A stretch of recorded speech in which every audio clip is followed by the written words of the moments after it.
Imagine कीजिए, एक ऐसा गांव जहां कभी सैकड़ों लोगों की चहल पहल हुआ करती थी, हंसी खुशी का माहौल था, सब कुछ बिल्कुल नॉर्मल चल रहा था। लेकिन फिर एक ही रात में पूरा का पूरा गांव अचानक से गायब हो गया। कोई जंग नहीं हुई, खून की एक बूंद नहीं बही और ना ही कोई लाश मिली। पीछे रह गए तो बस पूरी तरह से खाली घर और एक बेहद खौफनाक श्राप। आज के इस ऐतिहासिक विश्लेषण में हम राजस्थान के जैसलमेर के पास बसे उसी रहस्यमयी गांव कुलधरा की बात करने वाले हैं। एक ऐसा ऐतिहासिक रहस्य जो सच में आज भी लोगों के दिमाग को हिला के रख देता है।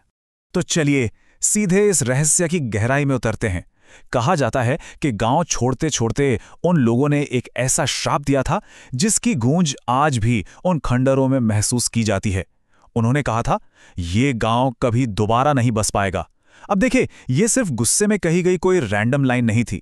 ये वो खौफनाक श्राप था जिसने इस गांव की पूरी पहचान को इतिहास के पन्नों से हटाकर एक भूतिया लोक कथा में बदल कर रख दिया। और हैरानी की बात यह है कि आज तक ये जगह बिल्कुल वैसे ही वीरान पड़ी है। आज हम इस पूरे रहस्य को एक बहुत ही सख्त ऐतिहासिक और अकादमिक नजरिए से डिकोड करेंगे।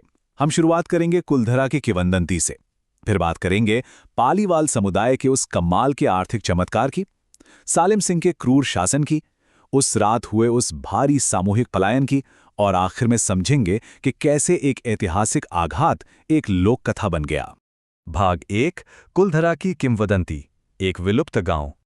अब यहाँ जो सबसे दिलचस्प बात है वो ये है कि सदियों से हमें यही कहानी सुनाई जाती रही है कि सैकड़ों लोग एक ही रात में हवा में जैसे गायब हो गए। घर खाली, दरवाजे खुले, चूल्हे ठंडे। लेकिन लोक कथाओं और असली इतिहास के बीच का जो अंतर है ना, वो बहुत बड़ा है।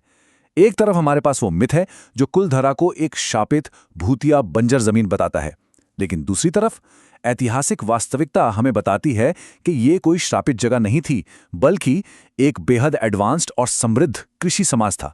मतलब ये कोई जादुई भूतिया कहानी नहीं है, ये एक बहुत ही तरक्की करते हुए समाज के अचानक खत्म होने का कड़वा सच है। भाग 2, पालीवालों का आर्थिक चमत्कार, रेगिस्तान के कृषि विज्ञानी। देखिए, करीब 200 साल पहले यहां बसने वाला पालीवाल ब्राह्मणों का जो समुदाय था ना, वो अपने सामाजिक और आर्थिक कौशल में सच में जीनियस था। ये लोग सिर्फ आम गांव वाले नहीं थे, ये अपने समय से बहुत आगे थे। जरा सोचिए, एक सूखे रेगिस्तान के बीचों बीच उन्होंने एक ऐसी उन्नत कृषि व्यवस्था खड़ी कर दी थी जिसके बारे में उस वक्त कोई सोच भी नहीं सकता था। पानी बचाने का उनका वाटर मैनेजमेंट सिस्टम इतना शानदार था कि उस तपती जमीन पर भी पानी की कभी कमी नहीं होती थी। उनका व्यापार नेटवर्क भी बहुत तगड़ा और मुनाफे वाला था। सब कुछ एकदम परफेक्ट चल रहा था। रेगिस्तान के बीचों बीच एक पूरी मिनी इकोनॉमी शानदार तरीके से फल फूल रही थी। भाग 3, सालिम सिंह का दमनकारी शासन, राजनीतिक उत्प्रेरक। लेकिन फिर इस शांति को एक राजनीतिक तूफान ने घेर लिया। जैसलमेर का दीवान सालिम सिंह, ये इंसान अपनी क्रूरता और लालच के लिए पूरे इलाके में कुख्यात था। ऐतिहासिक स्रोत बताते हैं कि सालिम सिंह की नज़र गांव की एक बेहद खूबसूरत लड़की पर पड़ गई और उसकी जिद इस हद तक बढ़ गई कि उसने गांव वालों को एक सीधा और बहुत ही भयानक अल्टीमेटम दे दिया। उसने कहा, या तो लड़की मुझे सौंप दो या फिर पूरे गांव की तबाही का सामना करो।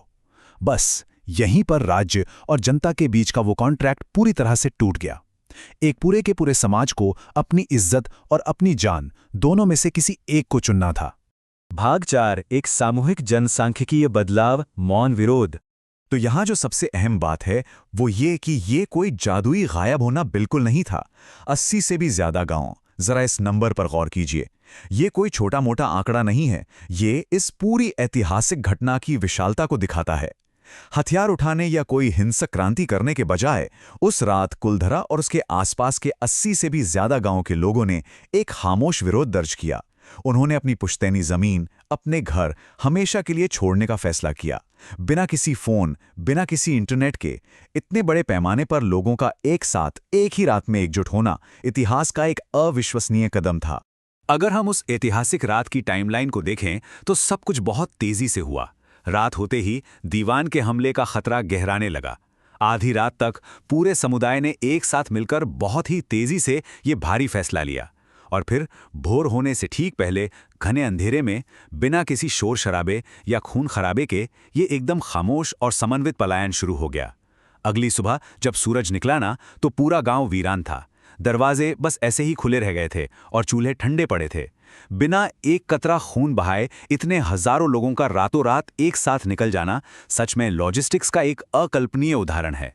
भाग 5 लोक कथा के रूप में ऐतिहासिक आघात, कुलधारा की गूंज।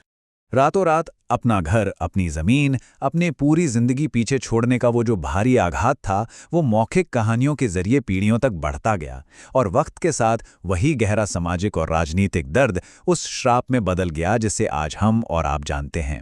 आज अगर आप देखें तो कुलधरा की दो बिल्कुल अलग तस्वीरें सामने आती हैं।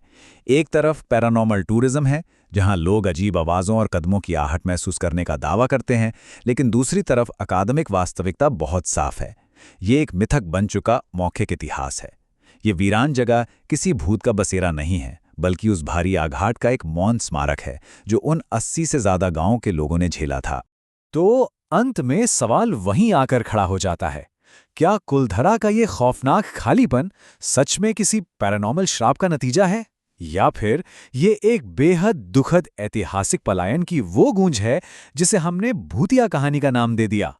सच्चाई चाहे जो भी हो, कुलधरा आज भी इंसानी हौसले, उत्पीड़न और एक खामोश विरोध की सबसे शक्तिशाली कहानियों में से एक बना हुआ है।